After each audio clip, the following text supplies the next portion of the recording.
And I'm Dana Winkleplack. The spring semester, of course, well underway at Indiana State University. And campus leaders are faced with some tough decisions as they set the university budget. Nicole Christine sat down with President Curtis last week to find out what the university's goals are regarding enrollment and finances moving forward. Nicole. President Curtis addressed the challenges facing ISU as the higher ed landscape adjusts to post-pandemic operations. She also kept with the message of ISU's mission to help people achieve academic success at various stages of life. If you take a look nationally, we're seeing this happen across the country. Declining enrollment is not a challenge unique to Indiana State University's campus.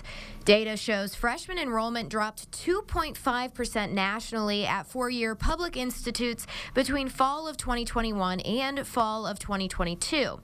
At ISU, the current enrollment sits at 7,834 for the spring semester, compared to 8,658 last fall.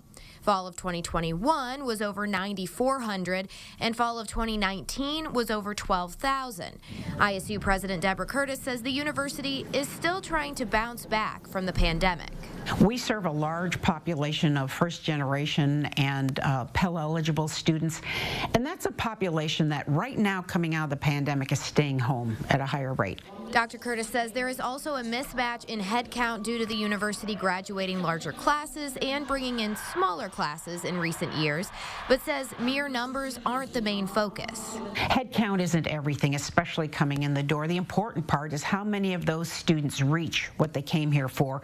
ISU's current freshman persistence rate, measuring the freshmen who returned from fall 2022 to this spring, is at 85%, up 5% from spring of 2022 and 10% from spring 2021. The university does have $12 million in expenses to cut, a process school leaders are working through now. Let's envision the future Indiana State 10 years from now, 20 years from now. That's the process we're in. Some of that does involve changes in our staffing. We're in the midst of that process right now, and we will see it through and commit to our media colleagues that when we've wrapped it, which should be later in the spring, we will come forward with a summary of where we are and the repositioning we've made to create the next Indiana State. The current state budget discussions will play a role in that repositioning, according to Dr. Curtis, who says there are several pieces of legislation and overall funding goals that would help ISU better serve its current and future student body. We want more of those people who came in the door as either freshmen or beginning their master's degree or beginning their PhD or their cert completing what they came for. So I'm happy to say that the state is also rethinking their performance funding formula to focus a little bit more on that as well. President Curtis pointed to proposed legislation regarding FAFSA applications and 21st Century Scholar auto enrollment as examples of how ISU can reach more of the public with the help of state policy.